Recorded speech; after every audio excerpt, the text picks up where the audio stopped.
Hey y'all, welcome to the Honesty Circle, the safe space for heart to heart conversations rooted in faith, discussing mental health, navigating adulthood, and all the things in between.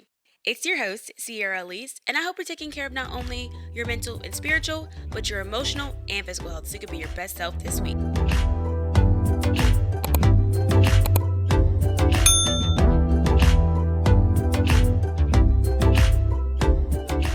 Hey y'all, welcome back to the episode of the Honesty Circle. It's your host, Sierra Elise, and I hope that you remember that God loves you because He does. And today we're going to be talking about anxious thoughts versus urgent thoughts. And this really came to me as someone who has anxiety, and when the way my anxiety shows up, it really expedites my movement or my thoughts to the point where it's like I don't know what to do, or it makes me frantic because I'm thinking all that I have to do, or I'm thinking about the end. I'm thinking about all of these things, all the steps that requires, and I try to rush something that doesn't need to be rushed. Versus something that is just urgent, where it does require me to move quickly, and something along those lines. And so I'm gonna tell you how this came to me. And so I already planned to do a Bible story breakdown, and I was like, okay, I had read Samson recently, like kind of more recent, when I was going through and really saying, okay, what episode do I want to talk about, or what I want to talk about in that episode. Um, and so I just put the story of Samson, and I'm not exactly sure why that came in my heart, but obviously God has a reason for everything. But part of me, with Samson is I knew the story, obviously, of giving away a secret. Not the secret, but yeah, basically giving away a secret, and giving someone access to the vision or the power that, his superpower, I guess you could say.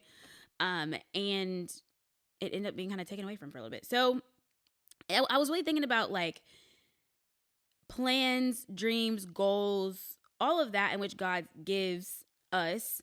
And basically how I was trying to figure out what is the like I was hoping reading Samson would give me some clarity, and clearly it did, but not the clarity that I got from it. So I saw a TikTok, and it was a girl talking about basically just moving fast. The time is now. You need to go do that thing, and it was in the scope of basically talking about do the thing that God is telling you to do, and how tomorrow's not promised, and so you need to get it, do it now, and then also she said something where it's it's go time, and I was like, oh my gosh. And you guys know, well, I haven't really talked about it that much, but I'm trying to do freelance on the side. And so it's around the time where that started to be more of a reality of something I wanted to do. And I'm like, okay, gosh, I gotta go now. And I'm got to the point where I was then in my head so much about, okay, obviously I feel like this is something that is a goal of mine, or if it's something it's God is leading me towards. And I'm like, okay, but am I supposed to be a good steward of my time, or am I supposed to be moving quickly in his go time? What is the balance? Because being a good steward of my time looks like, being more well-rounded, not only devoting my time to that, but also making sure that I'm taken care of. So all the late nights where I'm staying up late, working on stuff, that's not being the best steward of my time, or all of these things. And so then I'm like, okay, but what do I was like, which one do I listen to? Which voice, which thoughts do I lean towards? And how do I know to decipher when it's a moment of me needing to this is the time for you to move forward, but then also with the difference between it's this is something I wanted you to move towards, but you don't gotta go doom, doom, doom, doom, doom, doom, and think about all the steps. So all the noise I just made. But anyways, and so I kind of prayed. I was just like, okay, God, what is a story that kind of talks about that? And I was in the car, and I'm driving down. Where was I going? I don't know where I was going. I want to say, I was going to Tennessee. I think, yeah, I think I was going to Tennessee, and I'm just driving, and boom, it hits me. And I'm going to go through the story of Samson and kind of what I took from it. And this is why I have my Bible here that I wrote all my crazy notes in. Because I'm going to kind of walk you through like the thought process that I had, how all this came about. Like I just told you the backstory, but now I'm going to go through, because I had read this, mind you, I had read this multiple times prior. So I had listened to it because I like to listen in the Bible app because my brain distracts me. So listening helps. So I was listening to it first and I listened to it all the way through. I had then gone back and like read it a little bit in the Bible app. And then I got my Bible. This is like all separate days, separate weeks, honestly. I think it was like between a span of 2-3-ish weeks, I would say, in which this kind of came about. And yeah, so basically the story of Samson. So basically the angel from the Lord appears and basically is like, you're going to have a child. Also gives instructions and how to kind of go about it. He says that you're going to bear a child, and then also that his hair shouldn't be cut. And that his basic life is dedicated to God. So that's the backstory about how he's kind of how he gets his strength. What I also didn't know too is I only thought that Samson was with Delilah. I didn't know there was another woman prior to Delilah. This also, sorry, I didn't say this was. This is in Judges chapter 13. I'm reading the NIV. And then I'm now in chapter 14.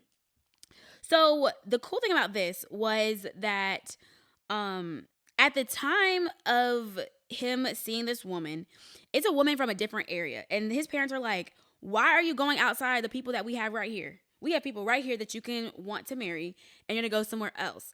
And a key point that I really liked, it was in verse 4. It said that his parents did not know that this was from the Lord, who was seeking an occasion to confront the Philistines for the time they were ruling over Israel. And that's really important because although his parents did not understand why he had the urge to do something that was going against like the norm, I guess you could say, it was a part of God's overarching plan. I'm going to go kind of speed through and kind of go to the point of he goes about to marry this woman and they have some like feast, I think it's called. And the thing was, on the way there, he had killed a lion, and then the second time that he went, he saw there was honey in there. So he basically gave a riddle to them, and said that if you can get this riddle, then, I will basically give you riches. And the riddle was, out of the eater, something eats, or something to eat. Out of the strong, something sweet. And it's basically talking about honey coming out of the lion, on the way down there. The thing about this, though, was they had no idea.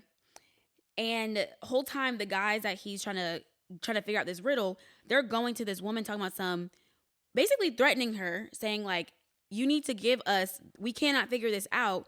Give us the inside scoop so that way we can know what it is and so we can get the riches, basically. One thing I also thought this was interesting because there's a verse here in verse 16 where it said that Samson's wife threw himself on him, sobbing, "You hate me. You don't really love me. You've given my people a riddle and haven't told me the answer."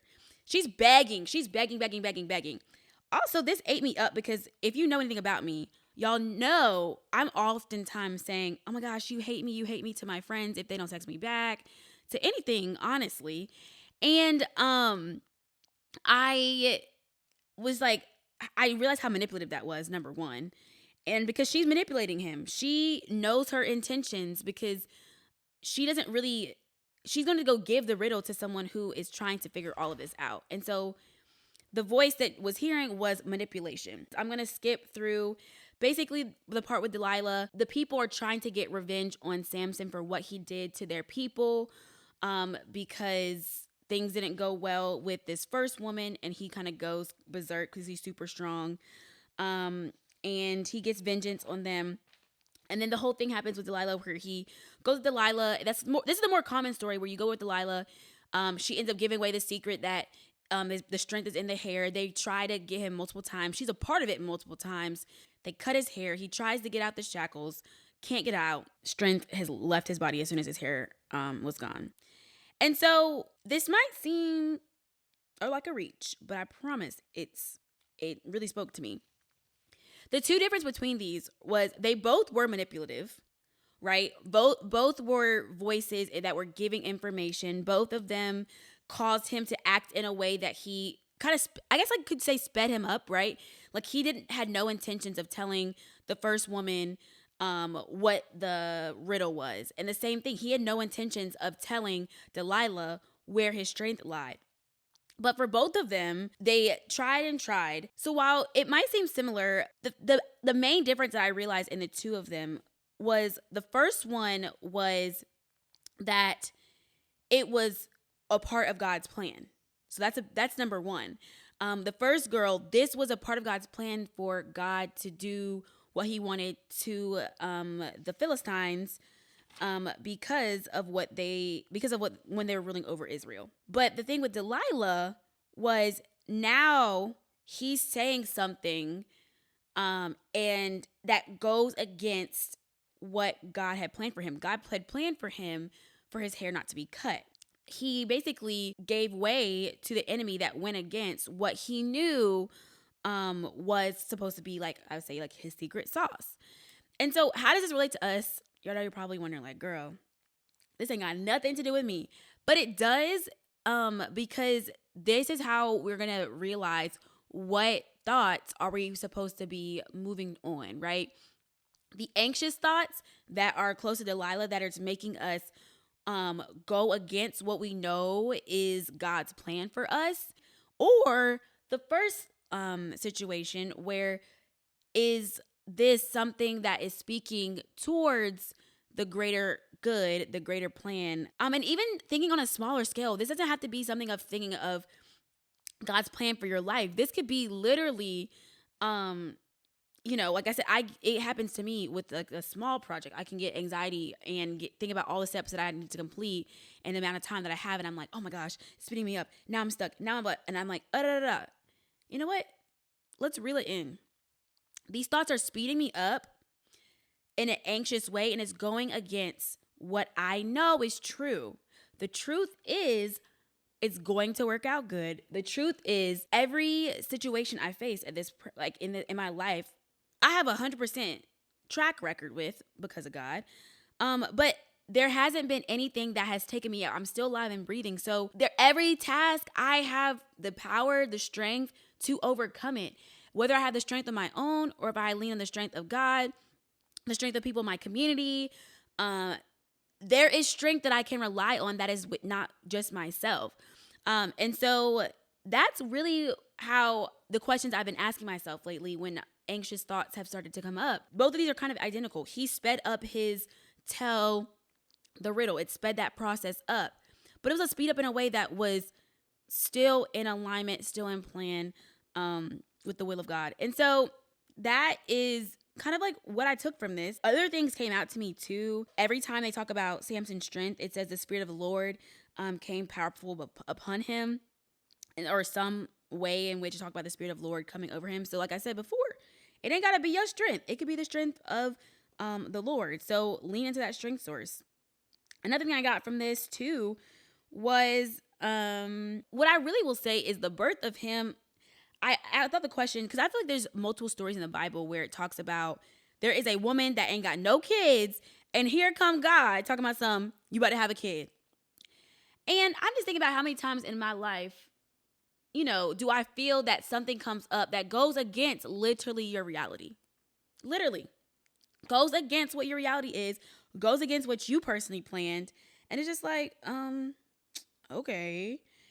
And I realized that it happens 4 times, I think it is, I wrote down. Yep, 4 times in the Bible it happens. And another thing, this is my last point, which is not related to anxious thoughts at all.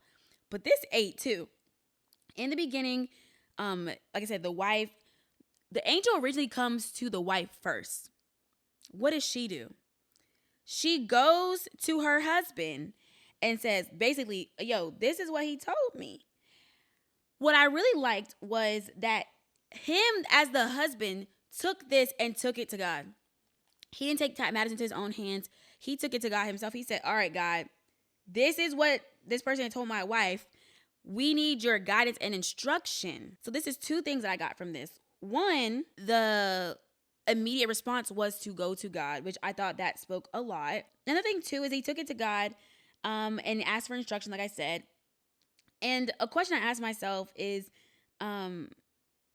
like, basically, how are the people in your life helping you steward the word that God gave you? Are they going to God themselves to, before they, move in a certain direction, or are they just going to tell you? Because what could have been the reality was his wife could have been like, or he could have to his wife like, girl, you're crazy. That didn't happen. Like, he could have just dismissed it completely, but he didn't. He acknowledged it.